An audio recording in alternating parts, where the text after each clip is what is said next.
মা কি করছো? আমি এখন কি করছি, এই যে আমাদের রানী খাবে, ওর জন্য রানীর জন্য এখন মেটো ভাজছি, মাখিয়ে দেবো। সকাল থেকেও কিছু খাইনি এখনো। আর হচ্ছে আমাদের জন্য হয়ে গেছে। কি রান্না করেছি সেটাও দেখাচ্ছি বন্ধুদের। এই যে টক ডাল করেছি আমরা দিয়ে। আমি তো খাই না। ভালো লাগবে, খেয়ে দেখিস। কালকে চিকেন খেয়েছি, আজকেও চিকেন গাইস। আর এই যে আলু ভাজা পেঁয়াজ ছাড়া, যেহেতু তুই খাস না। মুড়ি দিয়ে খাবো তাহলে এখন? মুড়ি দিয়ে না, ভাত দিয়ে খাস? না না, ভাত দিয়ে খাবো না, মুড়ি দিয়ে খাই গোটা। এই যে এই দেখো। আর কার সঙ্গে কথা বলছো? আর হচ্ছে কিনা এই যে পুঁই শাক করেছি। বাহ বাহ বাহ। আর আমি কার সঙ্গে কথা বলছি হ্যাঁ সেটা দেখাচ্ছি, কার সঙ্গে কথা বলছি বন্ধুরা দেখো। এই যে ওর একটা কাকির সঙ্গে কথা বলছি। এই দেখো, একটা কাকির সঙ্গে কথা বলছে আমার মা। এটা টাটা দিয়ে দাও বন্ধুদের।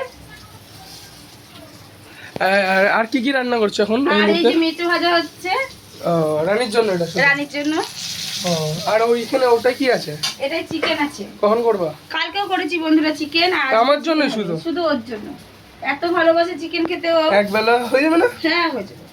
চলো গাইস, আজকের মতন এইটুকু ভিডিওটা। নেক্সট ভিডিওতে কি ভিডিও করবো কমেন্ট করে জানাও, কি ভিডিওর উপর ভিডিও বানাবো। টাটা।